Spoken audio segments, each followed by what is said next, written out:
All right, we got our second David Tennant Doctor Who episode, our 2 of 3, right? So obviously we saw at the end of the first episode, right, there was some stuff and things, and the TARDIS is like, no, right? And the Doctor and Donna... You're so very hard trying not to do this in spoiler. I'm really trying not to. Here's what I will say. I think it was, a very Russell T. Davies episode. It reminded me very much of almost some of the tone we got during the Christopher Eccleston Doctor. This was the creepiest, the creepiest Doctor Who episode that I have seen in a long time, where I was like, ew. Like, ooh, this is actually creepy. Like, I'm kind of like freaked out right now. It did lean on a trope that I typically don't like. Right? Which is the doubles trope. I don't like that typically. And it's such a standard of Who, though. Yes. There's been so many episodes when there's been doubles and I didn't love it. Shapeshifters and stuff like that. I loved our use of practical effects again, especially our robot friend, right? Yes. Who's like the sloth from Zootopia. Okay. He is the sloth from Zootopia, and he's great without the dialogue. Again, it was... The nice thing about this episode was it was self-contained. Yeah. It was very much, if you just tossed somebody in on this episode and they even hadn't seen the previous one, not a big deal. Okay. You'd be okay. Yeah, you'd be okay. And I like that. I like that about Doctor Who. Well, I like that about what it's gotten back to. Yes. Is, this was a good... I don't want to call it a filler episode. It is a good transition episode from what we got was the high stakes of Donna, not being able to remember the Doctor and things like that, to that resolution, and now we get to the next episode being the last, the 60th, and we'll talk about that in a minute. But like, it provided breathing room, which I think has been a... Thank you. I was trying to think of the term. That's the perfect term. It had a bit of breathing room. It had a little bit of just a slowdown and a pause and a methodical pace to it. And it was creepy in the best, like, sort of Doctor Who ways that we love. And it was really kind of an easier sort of episode to kind of digest, because it was only the Doctor and Donna through the things that were stalking them as well too, but like it was only those two things that they had to kind of deal with, so they could get into a little bit of backstory and stuff, but they could just kind of deal with the things and the mystery that was in front of them. And it's one of the things that I am most looking forward to. And what I think is the issue with some of the feedback we got from last week's video is that this is getting back to more of a monster of the week, self-contained episodes, things that you don't necessarily have to have this gigantic over arc and things like that to remember. This convoluted storyline, which I could go on for a whole video in and of itself of how bad the writing was for especially Whittaker's years and stuff like that, because I did a lot of research on the what happened through that. This turned so many people off. But we're getting back to a point in time where you can just enjoy Doctor Who. And I think that's going to be something that I'm hoping to see as we get to the 15th Doctor and stuff, that they keep going now that Russell T. Davies is back in charge of the series. Here's the other thing that I will say. I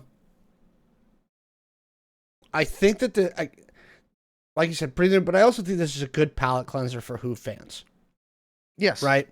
Before we bring in Ncuti Gatwa, before we shift to our 15th Doctor, as we're kind of trying to, like, I don't want to call it's not a reboot, it's not a reset, but it is almost like a soft reset of what Doctor Who is, right? Yeah. They tried something with Chris Chibnall and Jodie Whittaker, and in the end, I don't think it worked. And so I think that doing this not only, again, gives them some breathing room, but it gives them a nice soft reset. Like, here you go. And sticking this, and this kind of goes back to what we were talking about last week, where Disney Plus has bought all of the international streaming rights to it. This is, again, I think a good thing for Disney and a good thing for the BBC. Because, again, you can come in on these Doctor Who specials, these 14th Doctor specials, if you've never seen Who before, and you're not lost. Well, because they do a good job of explaining it up front in the first episode, and then this one again, very monster of the week. You didn't have to see that first episode. You could just pop into this one and be like, okay, so there's this dude, and they're going to solve a mystery, and oh, creepy stuff. Oh, that's interesting. Okay, and it ends nicely. I love the Marty McFly call out, by the way, when they're trying to make their escape at the end, and he's halfway hanging out the TARDIS, and he's kind of like, got one leg out, kind of like pushing it along and stuff like that. I was like, oh, it's Marty McFly with the hoverboard. That's amazing. Like a nice nod to another time, movie and series and stuff like that. By the way, chat, leave us some comments. If you want, we will do a full review. I know my wife has been talking about wanting to try, because she did a couple guest shots on Mallow's old podcast, and she thinks it's fun. And my wife is the biggest Doctor Who nut job ever. So if you want us to do a full spoiler recap, we've done spoiler shows in the past. Yeah. Let us know in the comments if you're watching this on YouTube later or down in the chat if you think that would be fun. We will do a spoiler cast of once all three of the we'll wait to the end of it, because we get Neil Patrick Harris as the Celestial Toy Maker next week. And I cannot be more excited for how that's going to play out, because he's just a fantastic actor. Yes. I will say too, which is funny that they're bringing it back. So I thought about this earlier today too, is that this Doctor Who 60th anniversary special is so different than the 50th. The 50th had this grand, coming together of 3 doctors and several companions, and they had to save Gallifrey, and they had to do all this stuff. And then this is just more like, hey, you remember the things you liked about Doctor Who from back in the day? Mm-hmm. We're just going to do some of that for you. We're going to do a little bit of that. I think I think like you said, it's a soft reset to get back into the series, which I think has been needed from, not to jump too many of these things, but we need a soft reset in several of the major franchises that are happening right now. And just a little bit of breathing room and palate cleanser before we jump into the next arcs. Yep. And I think, again, YouTube will disagree with me, but I think that Doctor Who has never been better than it is right now. And oh, by the way, last week's first episode was the highest rated episode in the past 5 years. So clearly we're not in the minority here. While we're talking about Doctor Who, though, let's do this, because let's do a little bit of crossover before I cut this recording. We're getting a Magic the Gathering secret lair. Yes. For this Doctor Who. So, in that card set, we have the 14th Doctor, not to be confused with the 10th Doctor, right? So it's going to be a different card. We're getting the Celestial Toymaker, which is Neil Patrick Harris's character, right? Rose Noble, which is Donna's daughter. We're getting something else in there as well. And we don't know. I mean, obviously, it's not only 3 cards. Let me see if I can figure out what other one is coming. There's something else in there. Yeah. There's several different ones in there. We get the Toy Maker and things like that too. Yeah. I'm excited for it. I smashed the let me know when it's coming out button. Not that I need to buy more Magic cards, but I wonder if we're gonna get a Ncuti Gatwa card, like the 15th Doctor as well.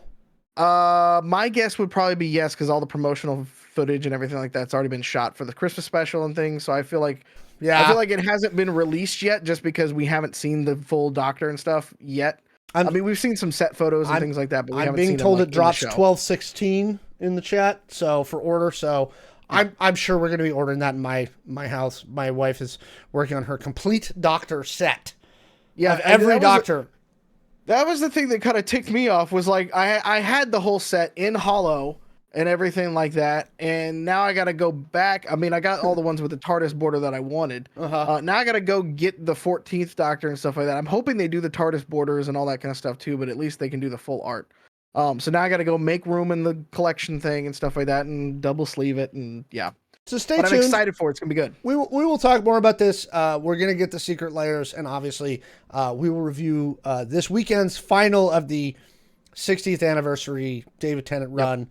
We'll review that next week on the show.